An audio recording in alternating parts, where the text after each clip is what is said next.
יש אנשים שמזהים את העתיד, ויש מי שגם יוצרים ובונים אותו.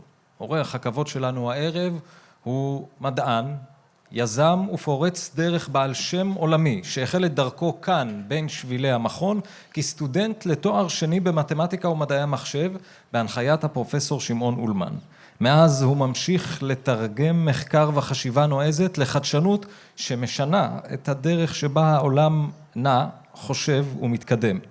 אני מתכבד להזמין לבמה את פרופסור אמנון שעשוע, נשיא ומנכ"ל מובילאיי, שבעוד חודשים אחדים יוענק לו תואר דוקטור לשם כבוד מטעם המכון. פרופסור שעשוע, בבקשה.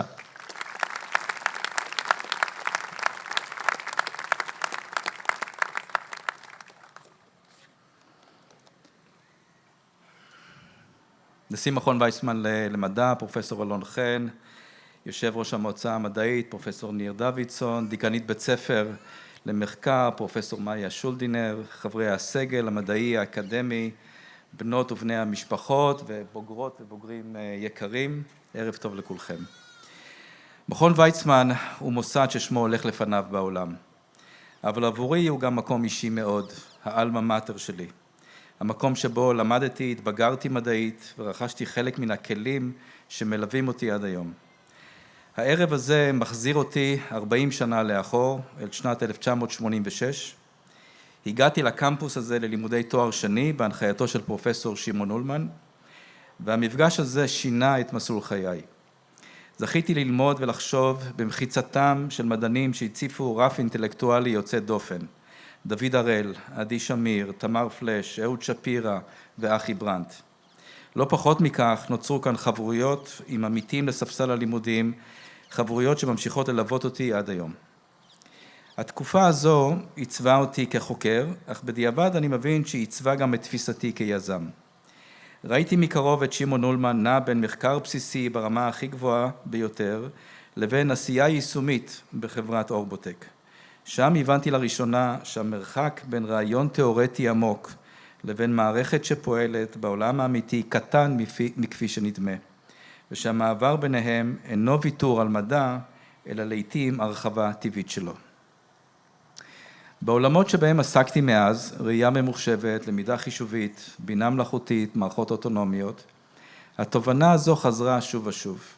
אלגוריתם טוב אינו רק שורה אלגנטית במאמר, הוא צריך לפגוש חיישן, רעש, אי ודאות, רגולציה, אחריות אנושית, בקנה מידה של מיליון משתמשים. דווקא המפגש הזה בין הניקיון של המודל לבין המורכבות של המציאות הוא שמחדד את המדע ומעמיק אותו. כשבוחנים את מכון ויצמן בפרספקטיבה בינלאומית, עולה שאלה מעניינת, מה מאפשר למוסד לשמור במשך עשרות שנים על חוסן מדעי ובה ועת להמשיך לנוע קדימה? בעיניי התשובה נמצאת בשילוב שבין האנשים לבין הארכיטקטורה המיוחדת של המקום. ויצמן הוא מוסד מחקר טהור. היעדר הנטל של הוראת תארים ראשונים מעניק לחוקרות ולחוקרים חופש נדיר. החופש לרדוף אחרי שאלות גדולות, שאלות שאינן תמיד מבטיחות תשובה מהירה, לעתים כרוכות בסיכון מדעי גבוה. תרבות המחקר של מדרשת פיינברג ומסלולי הפוסט-דוקטורט יוצרת מעגל של מצוינות שמזין את עצמו ומושך לכאן כישרונות יוצאי דופן מהארץ ומהעולם. המודל הזה מלמד משהו חשוב על המדע המודרני. מחקר בסיסי אינו עומד בניגוד לאימפקט רחב. להפך, במקרים רבים השאיפה להשפעה בקנה מידה גדול, אימפקט at scale, חושפת שאלות מדעיות חדשות, מחייבת דיוק עמוק יותר, מציבה בפני החוקר מבחנים שהמעבדה לבדה אינה יכולה לייצר. בעבר החיבור בין מדע ליישום היה מזוהה בעיקר עם רפואה, ביולוגיה ופיתוח תרופות, תחומים שבהם פטנטים אקדמיים הפכו לטכנולוגיות משנות חיים. בשני העשורים האחרונים מדעי מחשב הצטרפו למרכז הבמה, לאחרונה גם תחומים כמו פיזיקה, גילוי חומרים ומחשוב קוונטי. במקומות האלה היכולת לצאת מן המאמר אל מערכת עובדת אינה רק הישג תעשייתי. היא יכולה לחזור ולהשאיר את השאלות המחקריות עצמן. מכון ויצמן הבין זאת היטב, וזרוע המסחור שלו, חברת ידע, היא דוגמה לכך שמצוינות מדעית ויזמות אחראית יכולות לחזק זו את זו. בוגרות ובוגרים יקרים, אתם מסיימים היום מסלול תובעני ותחרותי. כל אחת ואחד מכם עומד כעת בפני מרחב פתוח. אקדמיה, תעשייה, יזמות, שירות ציבורי, חינוך או שילוב ביניהם. אין מסלול אחד נכון. יש דרך אחת לחשוב על המסלול. לבחור שאלות שמצדיקות את המאמץ, לבנות סביבת עומק, משמעות וסקרנות. כששואלים אותי מה מרגש בהקמת חברה, אני חוזר כמעט תמיד לאותה תשובה. המפגש עם הלא נודע, עם האי-ודאות. אבל האמת היא שזו גם ליבו של מחקר מדעי פורץ דרך.